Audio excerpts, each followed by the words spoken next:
Hello tout le monde, j'espère que vous allez bien. Contente de vous retrouver en ce vendredi pour une vidéo. Déjà merci beaucoup pour tous vos commentaires sur la vidéo de la semaine dernière. J'ai franchement pas eu le temps de répondre à tout le monde, mais sincèrement je suis très touchée par votre soutien et ça fait chaud au cœur. Donc cette semaine, comme vous me l'avez réclamé, nous allons voir ensemble la confection du Moon Bag dans le livre Passion Sac. Mais avant ça, j'avais une petite danse à faire pour fêter les 10 000 abonnés d'Instagram. Voilà, allez, vous êtes prêts? C'est parti! Donc aujourd'hui, on se retrouve pour le tutoriel du Moon Bag. Donc Moon Bag est disponible dans le livre Passion Sac de mère en fille aux éditions Créapassion. Et donc Moon Bag, le principe, c'est que c'est un sac 2 en 1. C'est-à-dire que vous pouvez le porter à la fois en bandoulière, voilà, ou vous pouvez également le porter accroché à votre ceinture. Donc c'est très pratique pour la période estivale. Vous n'avez aucun souci pour réaliser les premières étapes de Moon Bag, mais par contre vous galérez un petit peu pour l'assemblage final, notamment cette bande de zip. Donc je vous propose dans ce tutoriel de revoir ensemble ce point-là. J'ai donc préparé et anticipé, j'ai préparé ma face avant, donc j'ai utilisé du Dashwood, du petit pan et j'ai également utilisé du liège avec des éclats dorés de chez la mercerie des créateurs. Et vous avez vu, je suis pile dans la tendance du By Jen Défi Fleurs. Pour le dos, j'ai utilisé pareil des sangles. J'ai rajouté juste un petit ruban sur les sangles et j'ai pris du simili cuir pour le dos. De mémoire, c'est le Bellissimo et c'est celui qui est un peu noir anthracite que vous retrouverez chez la mercerie des créateurs.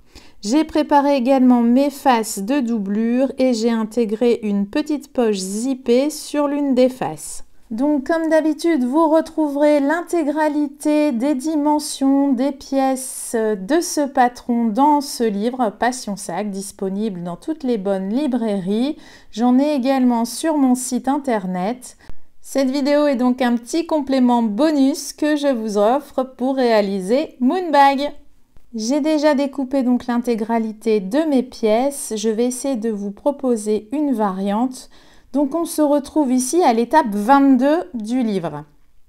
Donc j'ai pris pareil du simili Bellissimo pour l'extérieur. J'ai pris pour la doublure intérieure, j'ai pris de la suédine Alaska réversible. Pour le fond, j'ai pris également du simili Bellissimo et pour la doublure du fond, j'ai aussi pris du Bellissimo. Ça va juste me permettre d'éviter de mettre de la mousse sur résille puisqu'il y aura assez de tenue au niveau du final de mon Moon Bag.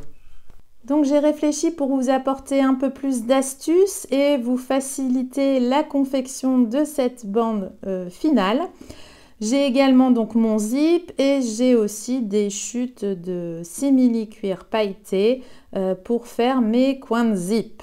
Donc justement en parlant de coin de zip, on attaque par là. Donc je vais ajuster en fait la dimension de mon zip en laissant à peu près 1 cm de chaque côté par rapport à mes bandes en fait extérieures qui vont venir se coudre sur mon zip. Donc je fais attention de bien laisser 1 cm et je fais un petit marquage avec mon crayon craie et je coupe l'excédent de mon zip. Une fois que ça c'est fait, je vais pouvoir prendre mes coins de zip, donc j'en prends 2 et je vais les mettre de chaque côté de mon zip pour qu'ils soient pris en sandwich et je vais chercher une petite épingle pour épingler. Je vais faire la même chose de l'autre côté et je viendrai coudre à 0,5 cm des bords.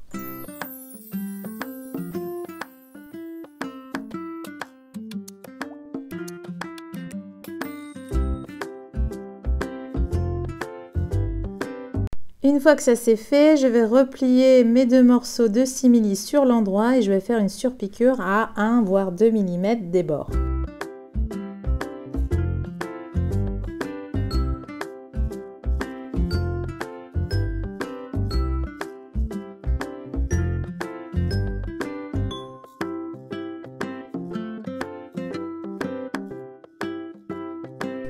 Et voilà, je n'ai plus qu'à couper dans le prolongement de mon zip.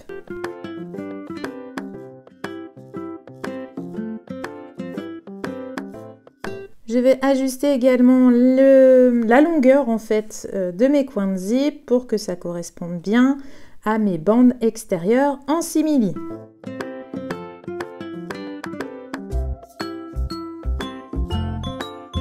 Notre zip est prêt, je n'ai plus qu'à le coudre, donc endroit contre endroit sur l'une de mes faces extérieures.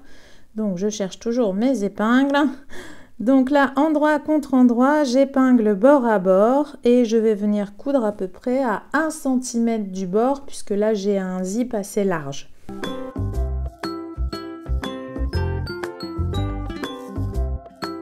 Je vais faire attention de laisser un bon 1 cm, d'accord? Je ne coupe pas aux extrémités sur 1 cm et je vais coudre à peu près, comme je vous le disais, à 1 cm du bord.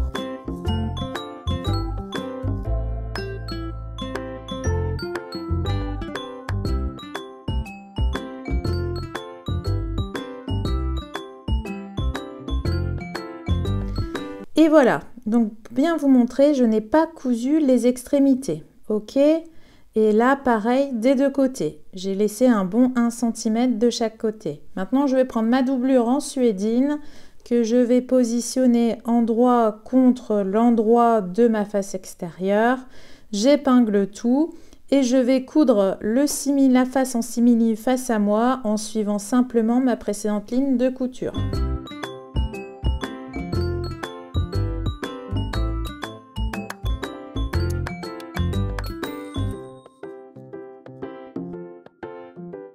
Je vais repositionner correctement mes tissus bord à bord pour réaliser maintenant une surpiqûre en fait le long du zip.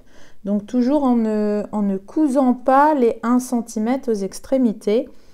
Et pour besoin, enfin si besoin, vous pouvez épingler pour maintenir vos tissus en place.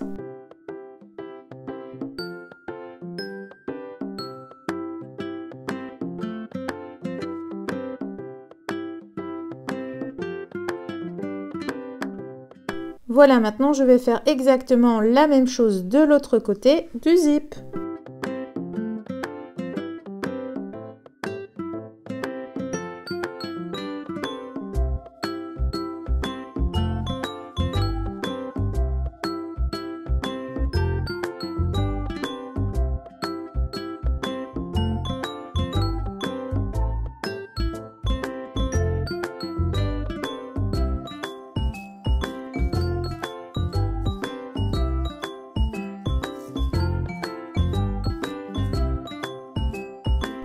Maintenant, je vais prendre ma bande de simili du fond. Je vais vérifier si ma largeur est OK par rapport à ma bande où j'ai cousu le zip. Vous voyez, là, j'ai un petit décalage qui est en fait dû à la largeur de mon zip. Donc, n'hésitez pas à ajuster éventuellement la largeur de cette bande. Moi, j'ai 50 cm, non, j'ai 0,5 cm, pardon, à ôter de ma bande extérieure et de ma bande de doublure. Donc avant de les assembler, je vais prendre mes morceaux de sangle et je vais insérer mes anneaux, je vais épingler et je vais venir les coudre sur les côtés de la bande du fond. Je vais prendre le soin de bien les centrer.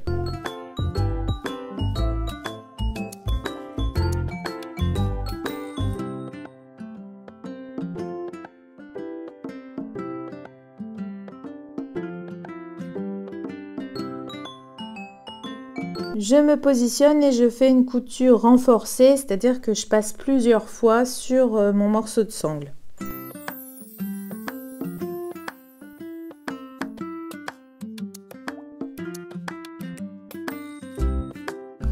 Donc maintenant, je vais assembler ma bande de zip avec ma bande du fond. Donc je vais déjà décaler mon curseur, ce sera plus facile. Je les mets endroit contre endroit. Ok, je centre bien et j'écarte en fait ce qui correspond à ma doublure. Je ne garde que les extérieurs et j'épingle. Donc je vais bien vous montrer ce que je garde. On écarte en fait la doublure et vous ne gardez que les extérieurs. Je fais pareil de l'autre côté. je ne garde que les parties qui correspondent à l'extérieur et j'écarte ma doublure et j'épingle.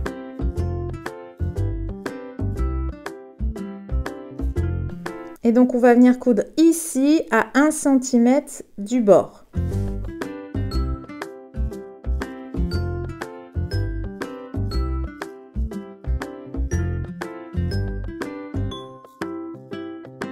J'ai choisi de prendre le pied le plus fin pour être au plus près en fait du bord de mon morceau de sangle.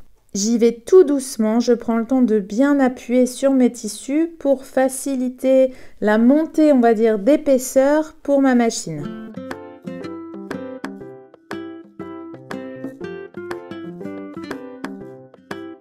Donc on peut parfaitement réaliser aussi une surpiqûre sur l'endroit à ce niveau sans pour autant prendre en fait la doublure en dessous. Donc écartez bien la doublure en dessous. C'est vraiment une couture optionnelle puisque dans tous les cas de mémoire je ne l'ai pas mise dans le livre. Mais vous pouvez facilement si vous le souhaitez, si vous êtes challengers dans l'âme comme on dit ou challenger dans l'âme, vous pouvez réaliser une surpiqûre à ce niveau-là.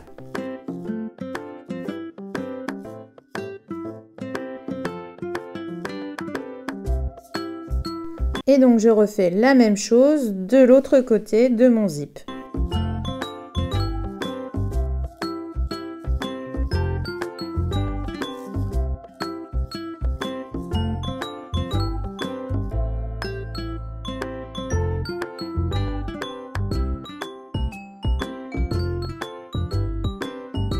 Maintenant, je vais m'occuper de la même chose, mais pour la doublure, en fait, pour l'intérieur.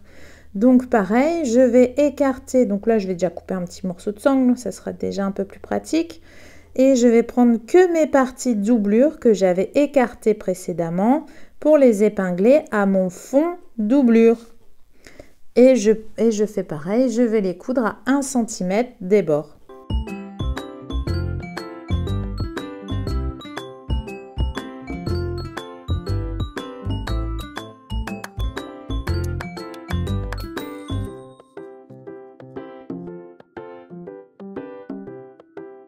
Donc voici ce que j'obtiens, on dirait un peu un 8 un peu écrasé, tout bizarre. Je vais enlever un peu d'épaisseur de tissu sur les côtés pour que ça soit un peu plus facile par la suite. Et donc là, en remettant mes tissus sur l'endroit, voici ce que j'obtiens, un joli tube. Et donc là, on attaque le passage le plus compliqué. Donc je vais déjà marquer les milieux tout de suite, au moins ça sera fait. Je marque les milieux extérieurs et les milieux doublure, donc les milieux du haut. Vous pouvez aussi, si vous le souhaitez, marquer les milieux du bas. Ça vous sécurisera d'autant plus. Moi, je ne fais que le haut, mais vous pouvez marquer les milieux bas également pour vous aider. Et je vais faire ça avec toutes mes pièces.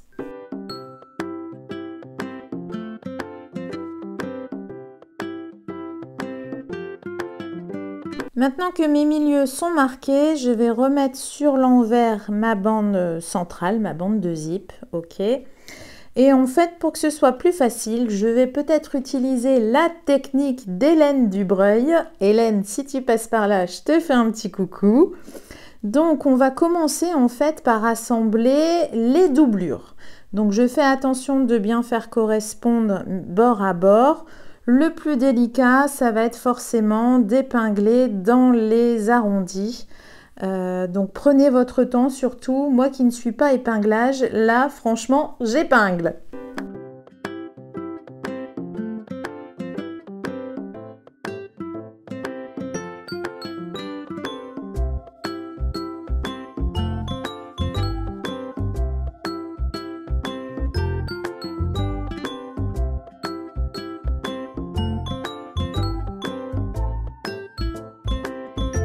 Donc voici ce que j'obtiens une fois que tout est épinglé. Maintenant je vais coudre le contour.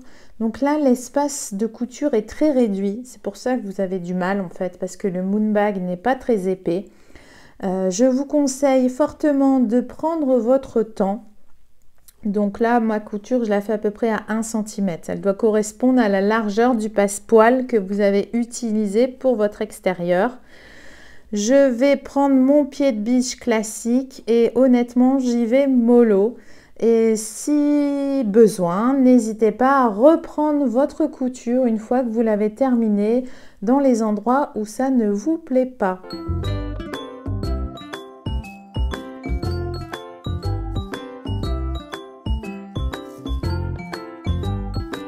Je vais ensuite ôter de l'épaisseur de tissu avec mon ciseau cranteur. Et donc je refais la même chose pour mon autre doublure avec mon autre côté qui est libre. J'épingle tout, je fais correspondre mes milieux et j'y vais mollo dans la couture. Je laisse bien entendu une ouverture au fond à l'intérieur, enfin dans le bas de ma doublure pour pouvoir retourner mon moon bag sur l'endroit.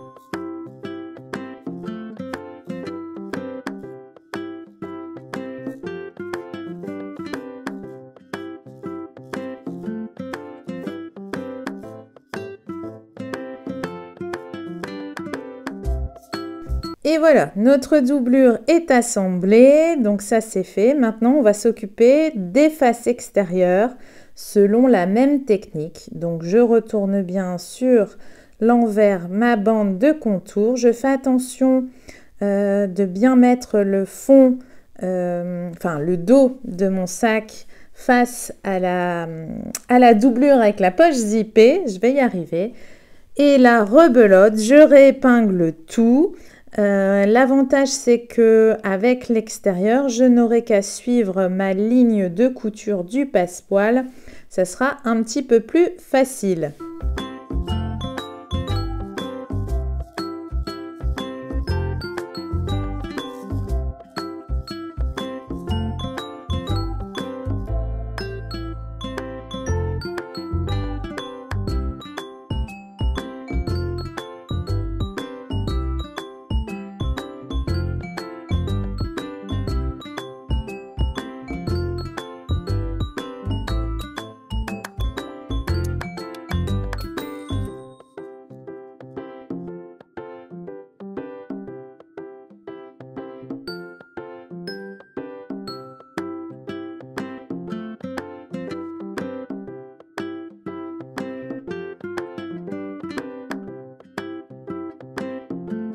Donc une fois que ma couture est terminée, je retourne et je vérifie surtout si je suis bien au plus près du boudin de mon passepoil. Je n'hésite pas, si besoin, vous voyez, là ça ne me plaît pas du tout. Donc je vais refaire une couture à ce niveau-là pour vraiment être au plus près de mon passepoil. Dans tous les cas, je vous rassure, si vous y arrivez du premier coup, c'est que vous êtes un chef. Il ne faut pas hésiter à reprendre vos coutures, surtout sur ce modèle-ci, où vous n'avez pas beaucoup d'espace de travail, donc c'est nécessaire de le faire en plusieurs coutures.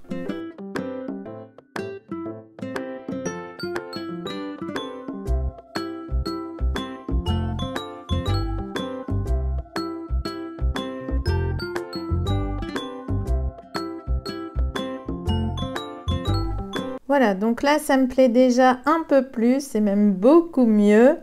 Mon passepoil est bien posé, mes arrondis sont nickel.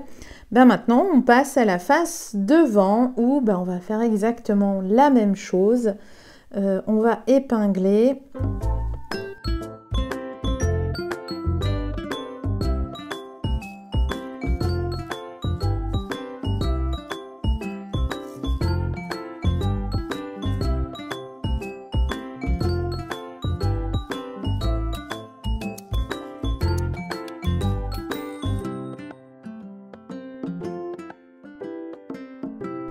Allez, courage, c'est bientôt fini, vous allez y arriver.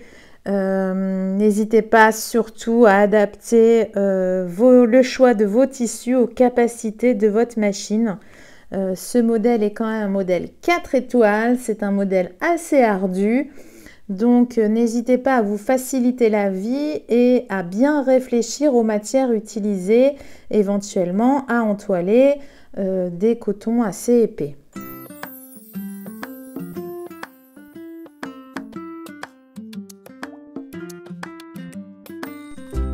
Et voilà, votre moon bag est prêt. Donc, vous pouvez également vous en servir pour l'accrocher sur un vélo. C'est possible aussi, mais dans ce cas-là, il faudra suivre l'astuce du sac trottinette Félix dans mon livre Homme. Vous savez, où c'est 2 morceaux de sangle, vous rajoutez des pressions dessus. Vous pourrez comme ça accrocher moon bag sur votre vélo. Voilà, j'espère que ce tuto vous aura plu. Je vous souhaite d'ores et déjà un excellent week-end, de belles cousettes. Je vous embrasse et à la semaine prochaine. Bye bye!